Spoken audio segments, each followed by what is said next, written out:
믿음 가운데 살아가면서 정말 하나님께 영광 돌리는 주님의 자녀가 되게 하여 주시옵소서.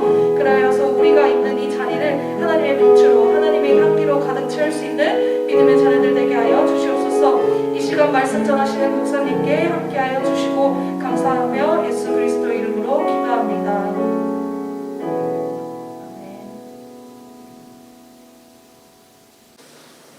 다 함께 묵도하심으로 예배를 시작하겠습니다. 복 있는 사람은 악인들의 꾀를 따르지 아니하며 죄인들의 길에 서지 아니하며 오만한 자들의 자리에 앉지 아니하고 오직 여호와의 율법을 즐거워하여 그의 율법을 주야로 묵상하는도다. 아멘. 사도신경하심으로 우리의 신앙을 고백하도록 하겠습니다. 전능하사 천지를 만드신 하나님 아버지를 내가 믿사오며 그 외아들 우리 주 예수 그리스도를 믿사오니 이는 성령으로 잉태하사 동정녀 마리아에게 나시고 본디오 빌라도에게 고난을 받으사 십자가에 못 박혀 죽으시고 장사한 지 사흘 만에 죽은 자 가운데서 다시 살아나시며 하늘에 오르사 전능하신 하나님 우편에 앉아 계시다가 저리로서 산자와 죽은 자를 심판하러 오시리라. 성령을 믿사오며 거룩한 공예와 성도가 서로 교통하는 것과 죄를 사하여 주시는 것과 몸이 다시 사는 것과 영원히 사는 것을 믿사옵나이다. 아멘. 오늘 우리에게 주신 하나님의 말씀은 요한계시록 6장 12절부터 17절까지의 말씀입니다. 제가 읽도록 하겠습니다. 내가 보니 여섯째 인을 떼실 때에 큰 지진이 나며 해가 검은 털로 짠 상복같이 검어지고 달은 온통 피같이 되며 하늘의 별들이 무화과 나무가 대풍에 흔들려 설익은 열매가 떨어지는 것 같이 땅에 떨어지며 하늘은 두루마리가 말리는 것 같이 떠나가고 각 산과 섬이 제 자리에서 옮겨짐에 땅의 임금들과 왕족들과 장군들과 부자들과 강한 자들과 모든 종과 자유인이 굴과 산들의 바위 틈에 숨어 산들과 바위에게 말하되 우리 위에 떨어져 보좌에 앉으신 이의 얼굴에서와 그 어린 양의 진노에서 우리를 가리라. 그들의 진노의 큰 날이 이르렀으니 누가 능히 서리요 하더라. 아멘. 오늘 우리에게 말씀을 전해주실 목사님은 한세대학교 기독교 교육 상담학과 교수님이신 최성훈 목사님이십니다. 지금 이 시간 일곱 인의 심판이라는 말씀으로 말씀 전하실 때 큰 은혜 받으시기 바랍니다. 할렐루야. 2월 17일 교직원 예배 오신 여러분 주님의 이름으로 환영합니다. 오늘 저는 일곱 인의 심판이라는 제목으로 하나님의 말씀을 나눌 텐데 오늘 본문을 통해서는 여섯 인을 뗄 때 임하는 그런 일들을 다루도록 하겠습니다. 본문은 6장 1절에서 17절인데 우리가 오늘 편의상 6장 12절부터 17절까지 여섯째 인을 떼실 때 어린 양께서 이제 그때의 일들을 다뤘습니다. 지금 코로나19 팬데믹 상황에서 전 세계가 신음하고 있습니다. 지금 코로나19에 감염된 사람의 숫자가 1억 명을 훌쩍 넘겼고요. 그리고 사망자 수만 해도 230만 명을 넘겼습니다. 이렇게 전염병으로 인한 이런 인류에 대한 어떤 위협은 굉장한 것이죠. 그런데 인류의 역사를 통틀어 보면 가장 우리 인간의 생명을 많이 앗아갔던 그런 존재는 바로 인간입니다. 20세기 이후로 범위를 좁혀봐도 가장 많은 인류를 학살한 사람들 우리가 쉽게 손꼽을 수가 있습니다. 어떤 사람이 있을까요? 독일의 아돌프 히틀러를 여러분 쉽게 떠올리실 겁니다. 슬라브족들이나 폴란드인들 또 유럽을 떠도는 집시들은 물론이고 유태인 600만 학살 그리고 자국인까지도 매춘부와 지체 장애인들을 이렇게 숙청했던 그런 인물이 바로 아돌프 히틀러입니다. 수백만에 이르는 인명을 앗아갔죠. 그런데 히틀러는 넘버 3입니다. 그러니까 최악이 아니란 얘기죠. 소련의 스탈린은 동족들을 굉장히 많이 숙청을 했습니다. 공산당 혁명을 완성하는 데 있어서 방해가 되는 그런 제거 요인이라고 생각되는 인물들을 다 숙청했는데 하루에 4만 명씩을 이렇게 죽였습니다. 그래서 그가 숙청에서 학살한 이들의 명단을 책으로 기록한 것이 있는데 이게 383권이고 숙청당한 이제 러시아인들의 숫자가 4,500만 명에 달합니다. 스탈린이 넘버 2입니다. 그러면 누가 가장 많은 어떤 학살을 했던 인류의 생명을 앗아갔던 주인공일까요? 바로 중국의 마오쩌둥, 모택동입니다.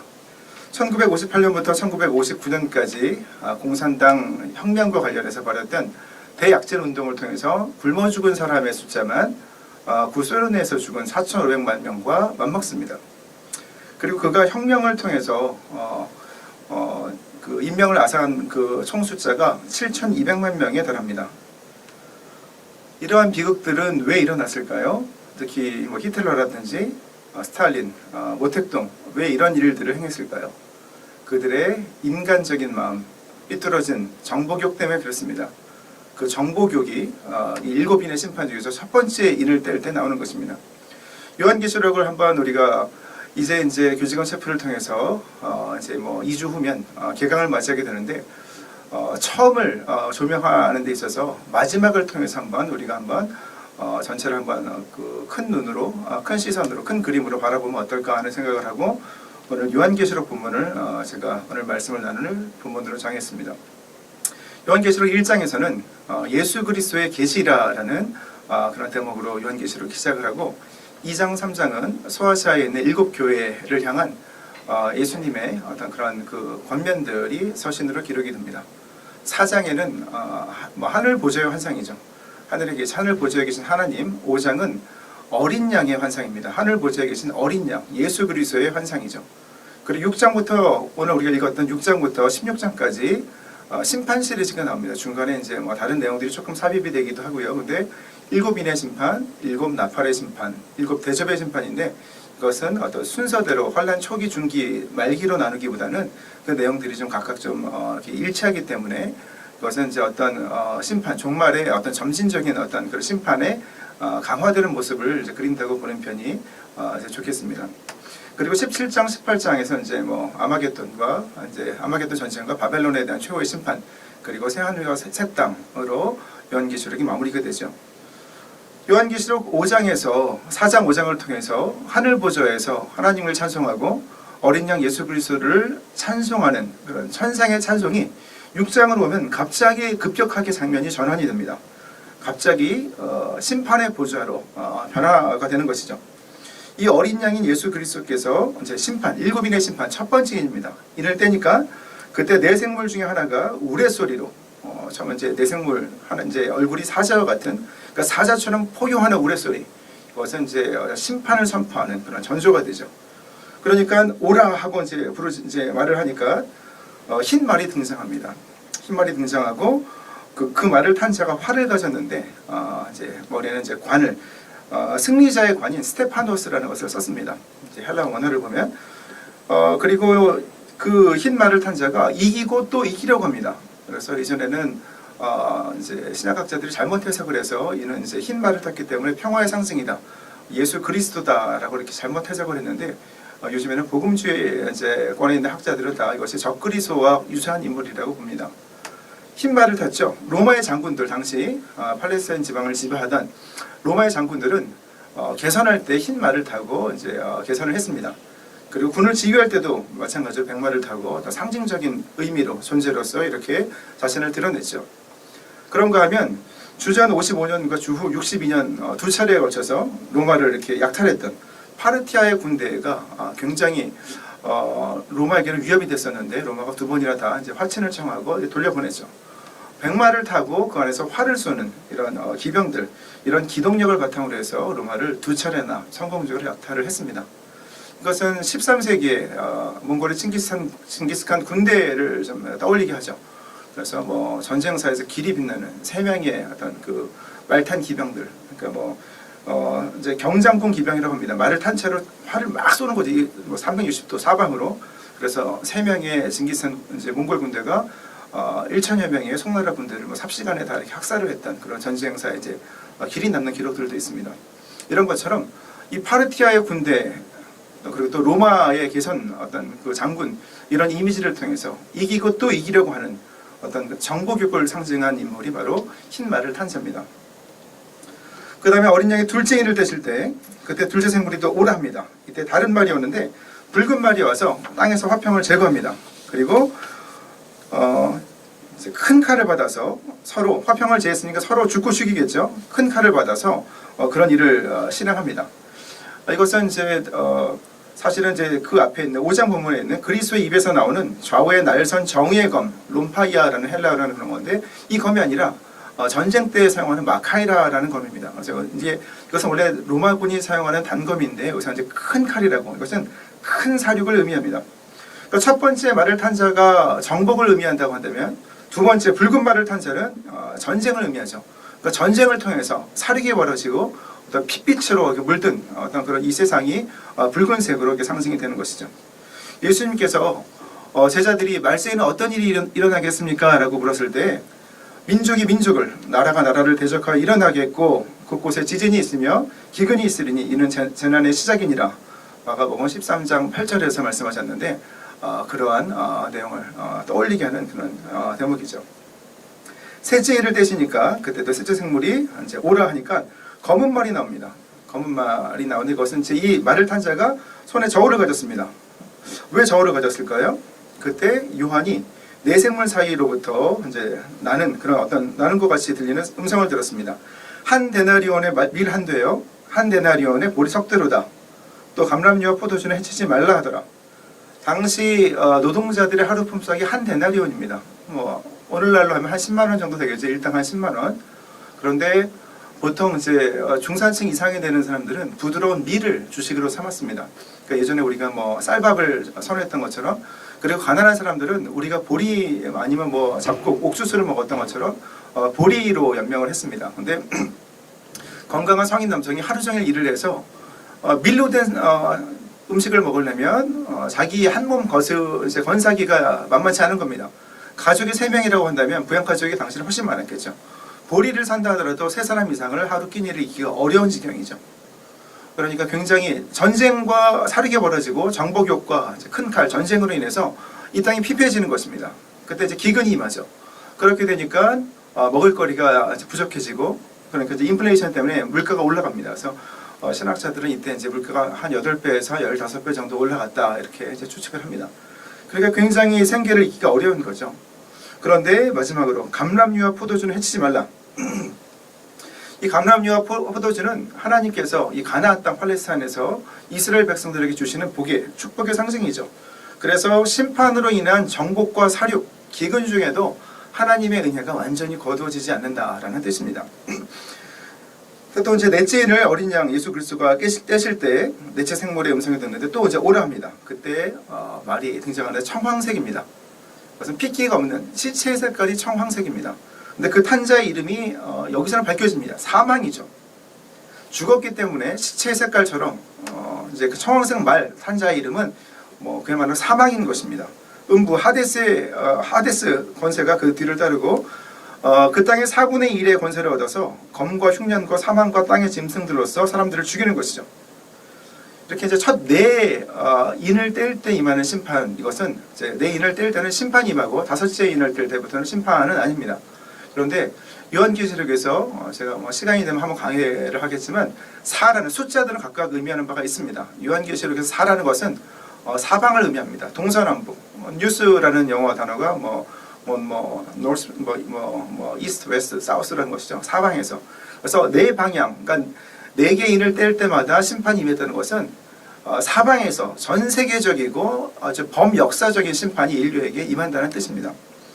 다섯 번째 인을 뗄 때 이번에는 심판이 아닙니다. 하나님의 말씀과 그들이 가진 증거, 그러니까 하나님의 말씀과 그들이 가진 예수 그리스도를 향한 믿음의 증거를 말미암아서 죽임을 당한 영혼들, 그러니까 순교한 이들의 영혼들이 하늘 제단 아래에서 큰 소리를 부릅니다. 그러면서 거룩하고 참되신 대주제여, 대주제라고 예수님께서 불리신 대목은 요한계시록에서 이 대목이 한 군데가 유일하고요. 거룩하고 참되신 주여, 이것은 거룩하고 진실하신 예수 그리스도를 나타내는 요한계시록 3장 7절에 있는 빌라델피아 교회에 보낸 그런 그 서신에서 나타나는 그런 대목이죠. 그래서 예수님께 이 땅에서 예수님을 향한 믿음으로 하나님 말씀과 예수님을 믿는 믿음으로 인해서 순교당한 사람들이 이제 신원하는 것이죠. 땅에 거하는 자들을 심판하여 우리 피를 갚아주지 아니하시기를 어느 때까지 하시려 하나이까? 이렇게 이제 신원하고 있는 겁니다.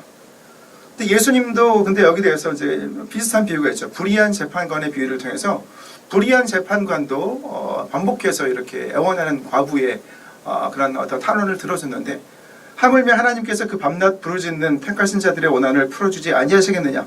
그들에게 오래 참으시겠느냐? 내가 너희에게 이르노니 속히 그 원한을 풀어주시리라. 누가복음 18장 7절 8절 대목을 또 상기시킵니다. 시편 94편을 보면 1절 야훼여 복수하시는 하나님이여 복수하시는 하나님이여 두 번 반복하죠. 빛을 비추어 주옵소서. 그 다음에 9절을 보면 귀를 지으신 이가 듣지 아니하시랴 눈을 만드신 이가 보지 아니하시랴. 그렇게 모든 것을 아시고 우리 모든 생사화복을 주관하시는 하나님께 탄원하는 모습이 또 시편 94편에 나타나죠. 사도 바울 역시 그런 측면에서 로마서 12장 19절을 통해서 이렇게 권면합니다. 내 사랑하는 자들아 너희가 친히 원수를 갚지 말고 하나님의 진노하심에 맡기라. 기록되었으되 그러니까 신명기 31장에서 32장을 이제 인용하는 거죠. 원수 갚는 것이 내게 있으니 내가 갚으리라고 주께서 말씀하시니라. 우리 한 세대도 지금 새로운 바람이 불고 있지만 지난 20여 년간 얼마나 힘이 들었습니까? 저도 한 세대 온 지가 이제 9년이 됐는데 저도 굉장히 힘이 들었습니다. 그런데 우리가 억울하고 힘이 드는 일이 있을 때 그것을 우리의 힘으로 이런 억울한 일을 풀이라는 마음, 원수를 갚으려는 마음을 잠시 내려내야 되겠습니다. 그것이 참된 믿음의 자세죠. 그래서 하나님께 모든 어떤 그런 판단을 맡길 때 하나님께서 모든 것을 합력하여 선을 이루게 하시는 그런 또 은혜를 우리에게 부어주신 것이죠. 제가 가끔 이제 상담을 하다 보면 직원 선생님들 중에서 또 교수님들 중에서 정말 죽고 싶었습니다. 그래서 그렇게 말씀들을 많이 하셔서 상담을 좀 그동안 이제 몇몇 분들과 이제 이렇게 신앙을 나눴었는데 그분들 말씀을 들으면 저도 좀 공감되는 부분이 많이 있었고 저도 인간적으로는 참 죽고 싶을 때가 있었는데 이제 보험을 들고 죽고 싶어도 보험 들 돈도 없고 막 그랬던 그래서 아주 웃기고 슬픈 이야기, 우픈 이야기 그런 적이 있었습니다. 그런데 다 지나가는 것이죠. 자, 하나님의 때가 임하면 회개의 기회를 주신 다음에 돌이킴이 없으면 그때 이제 비로소 심판이 임하게 되는 것이죠. 그리고 그 심판을 통해서 역사의 장면이 바뀌는 것, 전환되는 것처럼 우리가 그것을 통해서 우리도 우리 자신을 돌아봐야 되는 것이죠. 우리도 선 줄 알았는데 넘어질 때가 있는 것이죠. 그 심판이 언제든지 우리 자신을 향할 수 있다는 것을 우리는 하나님의 이 심판 분문 앞에서 돌아봐야 될 것입니다. 하나님이 그들에게 예수 그리스도죠. 각각 그들에게 11절 흰 두루마리를 주시며 이르시되 아직 잠시 동안 쉬되 그들의 동무 종들과 형제들도 자기처럼 죽임을 당하여 그 수가 차기까지 하라 하시더라. 이 본문을 읽으면서 여러분 베드로후서 3장 9절 본문을 같이 한번 이렇게 떠올리시면 좋겠습니다. 베드로 사도가 주의 약속은 어떤 이들이 더디다고 생각한 것 같이 더딘 것이 아니라 오직 주께서는 너희를 다하여 오래 참으사 아무도 멸망하지 아니하고 다 회개에 이르기를 원하시느니라. 그러니까 하나님이 심판을 미루시는 원인은 그 죄인들 중에 한 사람이라도 돌이켜서 하나님의 은혜 안으로 들어오기를 바라시는 거죠. 그래서 히브리서 기자도 10장 36절을 통해서 이렇게 말합니다. 너희에게 인내가 필요함은 너희가 하나님의 뜻을 행한 후에 약속하신 것을 받기 위함이라. 하나님은 반드시 양과 염소를 가르시고 알곡과 축정이를 나누십니다. 심판이 있다는 것 자체가 하나님이 공의의 하나님이고 우리가 행한 대로 보응하시는 하나님의 하나님 앞에 서는 마지막 날이 있다는 것을 전시합니다. 순교한 영혼들이 이제 하나님께 신원하죠. 예수 그리스도 이름을 통해서 신원하죠. 거기에 대한 응답으로 6째인을 떼실 때 우리가 오늘 읽은 본문이죠. 그때 불신자들이 당할 심판이 이제 마지막 장면으로 그려집니다. 그때 큰 지진이 나며 해가 검은 털로 짠 상복같이 검어지고 달은 온통 피같이 되고 하늘의 별들이 무화과 나무가 큰 태풍, 바람, 대풍에 흔들려 설익은 열매가 떨어지는 것까지 땅에 떨어지며 하늘이 이 두루마기가 말리는 것처럼 말린 것 같이 떠나가고 각 산과 섬이 제자리에서 옮겨지며 이런 일이 일어나는 것, 이것 바로 단순한 인류의 종말 심판이 아니고 예수 그리스도의 재림을 나타내는 것입니다. 예수님이 마태복음 24장 29절에서 예수님 다시 오실 때 그날 환난 후에 즉시 해가 어두워지며 달이 빛을 내지 아니하며 별들이 하늘에서 떨어지며 하늘의 권능들이 해와 달과 별이죠 흔들리리라. 구약에서 선지자들이 예언했던 하나님의 날, 심판의 날, 그러니까 야훼의 날, 그 날이 바로 예수 그리스도 재림의 날입니다. 요엘 선지자 요엘 2장 2절을 통해서 그날이 야훼의 날이 어둡고 캄캄한 날이요 짙은 구름에 덮인 날이랑 새벽빛이 산꼭대기에 덮인 것과 같으니 그 앞에서 땅이 진동하며 하늘이 떨려 해와 달이 캄캄하며 별들이 빛을 거두도다. 땅이 떨고 솟아오르거나 낮아지는 것, 지진, 이것도 아모스서 8장 8절에는 야훼의 날, 심판날, 그리스도 재림의 날에 이루어지는 것으로 그런 사건을 묘사가 됩니다. 그리고 큰 지진, 이것도 에스겔서 38장 19절, 이런 일들이 일어나는 것 바로 예수님의 재림, 다시 오심, 그리고 인류를 향한 하나님의 심판이 임하는 종말의 때에 이루어지는 일입니다.